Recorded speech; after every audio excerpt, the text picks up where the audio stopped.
명나라 군사와 몽골 상인들 모두 중국이 어떻게 발전할지 상상하지 못했겠지만 전베이타이 장성은 4세기가 지난 후에도 여전히 웅장한 모습으로 남아 있습니다.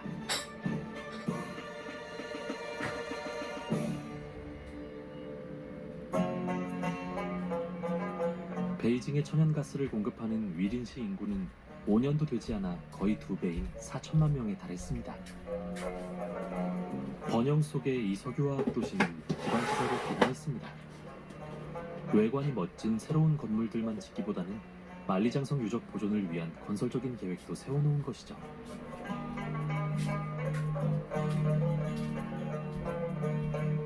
축제는 만리장성을 기념하기 위한 특수학교 그림 그리기 대회로 이어집니다.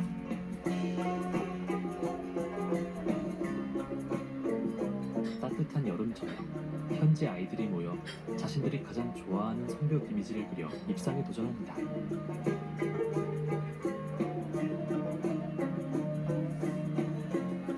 그 뜨거운 열정이 하늘 위에서 봐도 느껴집니다.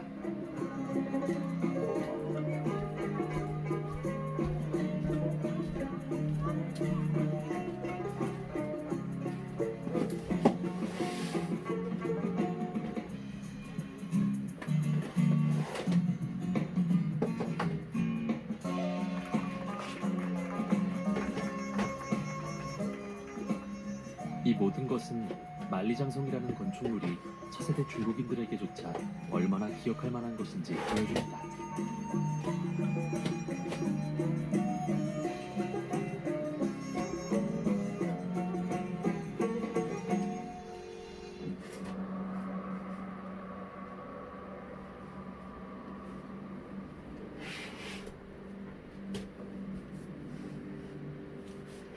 위린에서 서쪽으로 250km만 가면 침식하는 사막의 모래가 만리장성에 얼마나 가깝고 얼마나 위협적인지를 알 수 있습니다.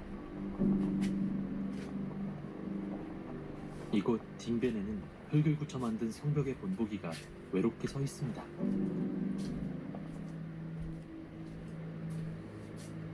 중앙에 아래로 움푹 파인 이상한 구멍이 나 있죠. 병사들이 위쪽 전망대로 올라갈 수 있게 해놓은 것일 겁니다. 이 저지대의 사막 지역에서 망루의 경계병은 사방으로 수십 킬로미터를 볼 수 있었습니다. 그러나 늘어나는 모래들을 저지하려는 현대 농업의 노력에도 불구하고 침식된 모래는 많은 성벽들을 뒤덮어버렸습니다. 사막이 몽골의 침략자들보다 느렸을지 모르지만 그 옆에는 시간이 있었습니다.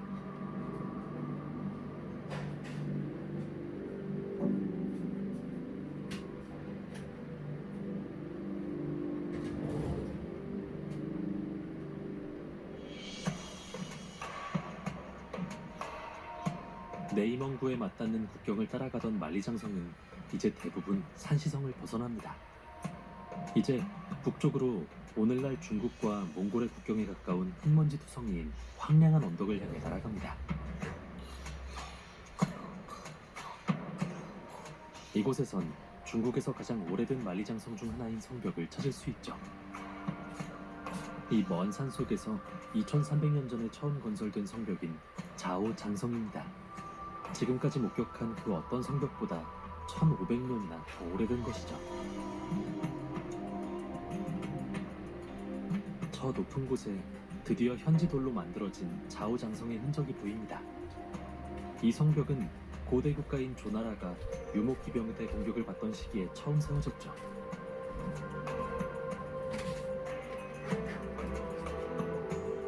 그리고 이제 고대의 모든 영광을 간직한 채 이 눈부신 황급빛 노을 속에서 아른거립니다.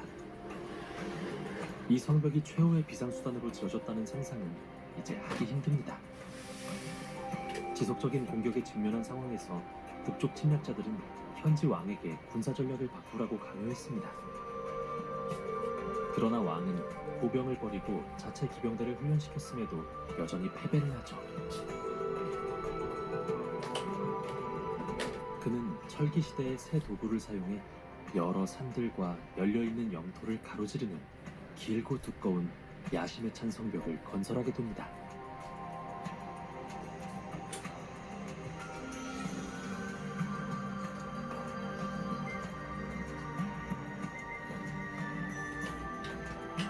오늘날에는 2300년 된 이 장벽의 일부 구간만이 온전하게 남아있죠. 기원전 300년경에 고대 건축가들에 의해 건설된 것인데도 여전히 견고해 보인다는 점이 무척이나 놀랍습니다. 최초의 만리장성에서 이제 남쪽으로 갑니다. 400년 전 명나라 시대에 지어진 만리장성을 다시 살펴보기 위해서입니다. 이곳 사막에서는 성벽이 아주 잘 위장되어 있습니다. 마치 거대한 벌레라도 지나간 듯 땅을 가로질러 홈이 나 있습니다. 닝샤 지역의 이 구간은 흙다진 공법으로 만든 명나라 만리장성 중 가장 잘 보존되어 있는 곳입니다. 어떤 곳에서는 통로와 바깥쪽 외벽의 높이가 7m까지 남아있죠. 야생마떼가 이 혹독한 경관 속에서 살아남은 초목들을 찾아 수세기 동안 침식을 거쳐 형성된 틈새를 통해 건너갑니다. 일부 틈새는 의도적입니다. 중국에서 가장 인구가 적은 지역 중 하나인 이곳에도 인간이 존재한다는 이상한 생각이 듭니다.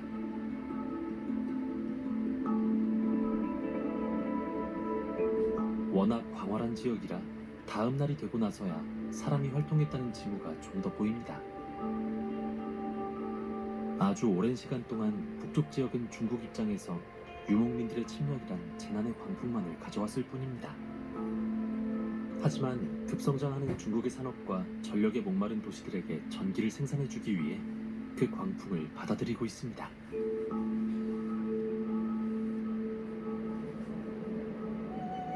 황해에서 고비까지 성벽을 따라 걷는 두 번째 여정에서는 환호강을 건넜습니다. 이는 허시회랑이라 부르는 구간의 시작을 알리는 것입니다. 허시회랑은 남쪽 산들과 북쪽의 폐허인 고비 사이의 좁은 띠 모양 지역을 말합니다. 고대의 이 삭막한 풍경 속에서 정착촌이 생겨났죠. 규칙적으로 흐르는 해빙수가 남쪽 산들로 흘러 자연적인 오아시스를 만들어냈기 때문입니다. 고대 중국에서는 만리장성에 가까이 있다 해도 모든 정착촌은 자신들만의 방어벽에 둘러싸여 있었습니다. 이 도시 대부분의 성벽들은 모두 파괴됐고 지금은 일부 잔해들만 존재합니다. 하지만 몇몇 놀랄만한 예외는 있죠.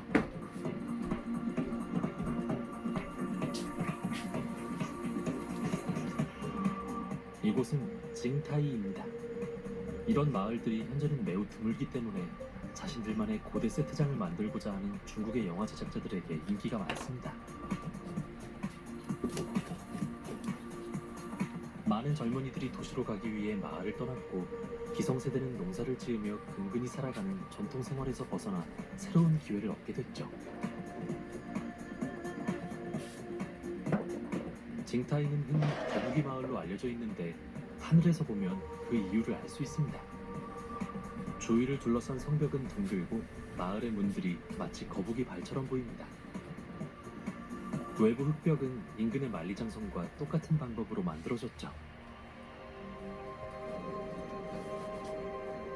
이제 사막의 또 다른 비밀을 탐험하기 위해 북쪽으로 날아갑니다. 중국의 몽골 북부 맨 끝으로 가면 관광객들을 거의 찾아볼 수 없습니다.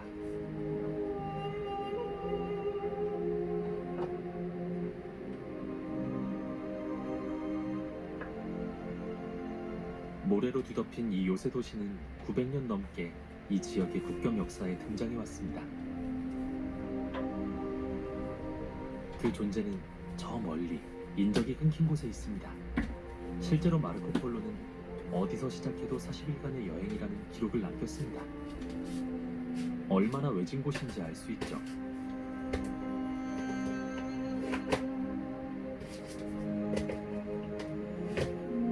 이곳은 칭기즈칸의 마지막 전투 현장이었습니다. 그는 20년 동안 해왔던 것처럼 지속적으로 중국을 침략했습니다. 1227년부터 이곳은 몽골의 요새 역할을 하며 하라후토 또는 헤이청으로 알려졌습니다.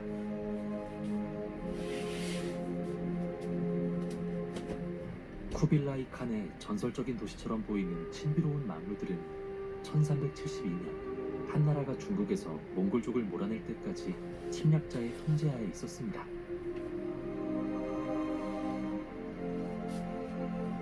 당시 장기간 지속된 포위 작전에서 중국인들은 교착 국면을 끝내기 위해 이 요새의 급수원인 개울의 물줄기를 우회시키는 모습을 보게 되죠.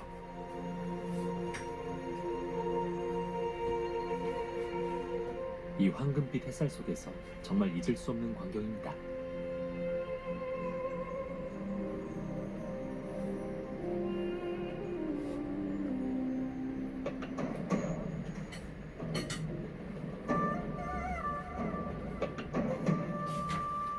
다시 명나라 만리장성으로 돌아가 보면 이 성벽들은 다완즈의 허시회랑을 통해 북서쪽 라인으로 갑니다.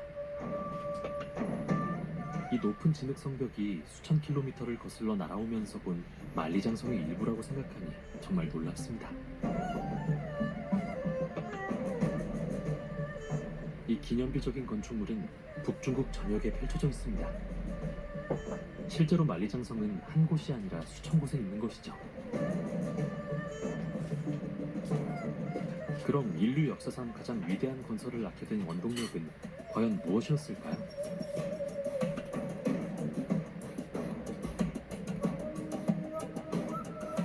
명나라를 건국한 태조는 왕조의 번성이 몽골인들의 재침을 막아낼 수 있는 능력에 달렸다는 걸 알았습니다.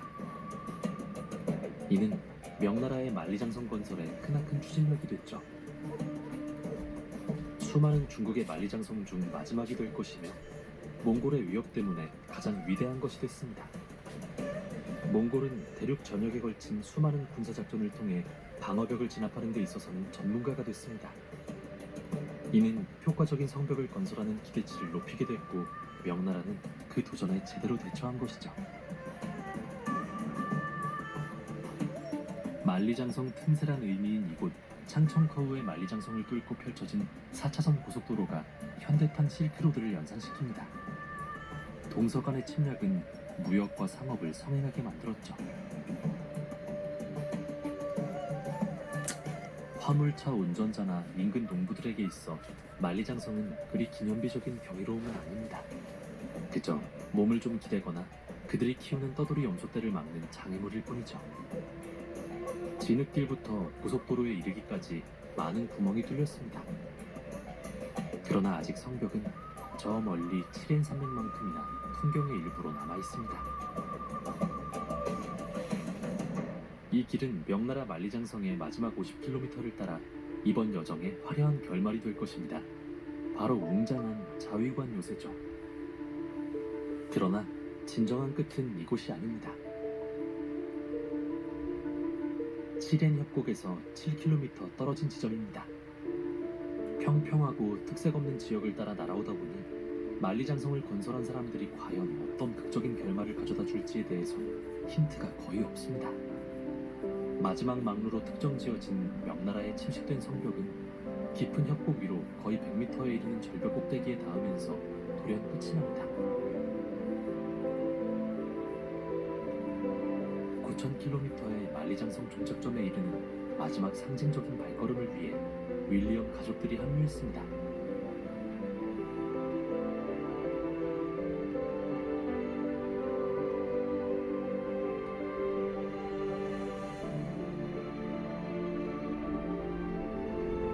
드디어 명나라 만리장성의 종착점에 도착했습니다.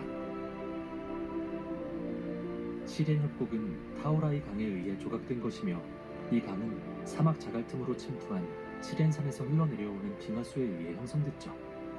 건축가들이 이곳에서 방어막을 끝낸 결과 100km에 이르는 자연적인 국경선도 추가로 포함시킬 수 있었습니다. 절벽에는 관광객들을 위한 작은 플랫폼과 전시관도 있습니다.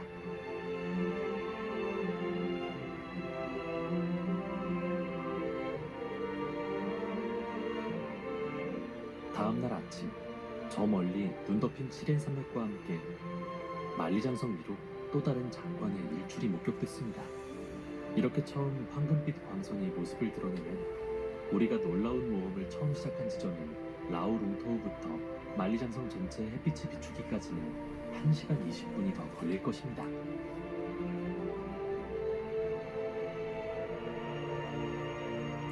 2020년 그러나 불과 몇 킬로미터 뒤에 6월 10일 마지막으로 닥칠 특별한 곳이 하나 더 아침 있습니다. 5시 MBC 실크로드가 중국의 심장부로 진입하는 하늘에서 본 2000년 세계 동안 좋은 중국의 관문 영상을 역할을 해온 거대한 상징적 요새죠. 보고 또 저장하고 또 다른 사람에게 보여드릴 수 있는 기회를 주신 하나님 앞에 감사합니다.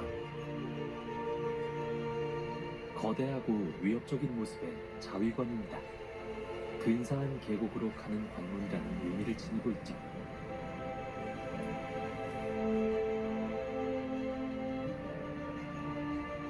중국에 드나들며 이 관문을 거쳐가는 여행자들에게 환대와 작별을 해왔습니다.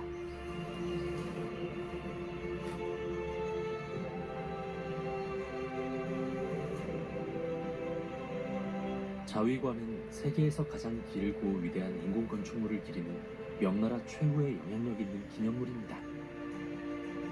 끝없는 성벽이란 별명에 걸맞은 장관의 끝이죠. 고대 중국의 가장 위대한 업적에 작별을 고하는 동안 현대 산업화의 힘을 지닌 중국은 지금 알 수 없는 미래 속으로 활활 타오르는 자신들의 강한 이미지를 내비치고 있습니다.